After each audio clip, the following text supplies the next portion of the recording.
SSC निकाल 2026 जवळजवळ 41,000 विद्यार्थ्यांना ATKT लागले. याचा अर्थ ते अपयशी झालेले आहेत.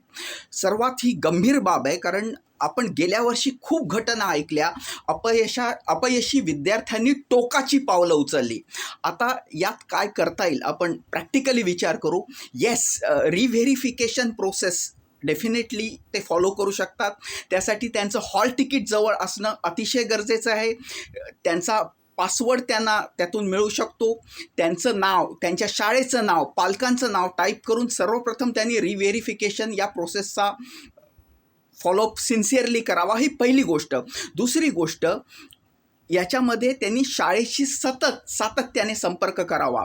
त्यातूनही जर अपेक्षेप्रमाणे यश मिळालं नाही तर SSC बोर्डाने काही काउन्सिलर्स, ज्याला मेंटल हेल्थ प्रॉब्लेम, कारण अशी व्यक्ती डिप्रेशनमध्ये जाऊ शकते, नैराश्याच्या टोकाला जाऊ शकते, टोकाचं पाऊल उचलू शकते. यासाठी पालकांनी सावधान होण्यासाठी हा व्हिडिओ आम्ही टाकतोय. कळकळीने मी बोलतोय, पालकांनी सावधान राहा.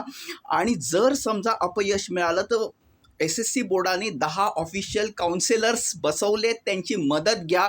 पण कुठल्याही क्षणी लक्षात ठेवा, हा एक टप्पा आहे, हेच आयुष्य नाही आहे. डेफिनेटली SSC परीक्षा महत्त्वाची आहे, महत्त्वाचा टप्पा आहे, पण SSC परीक्षेचा निकाल म्हणजे आयुष्य नाही आहे.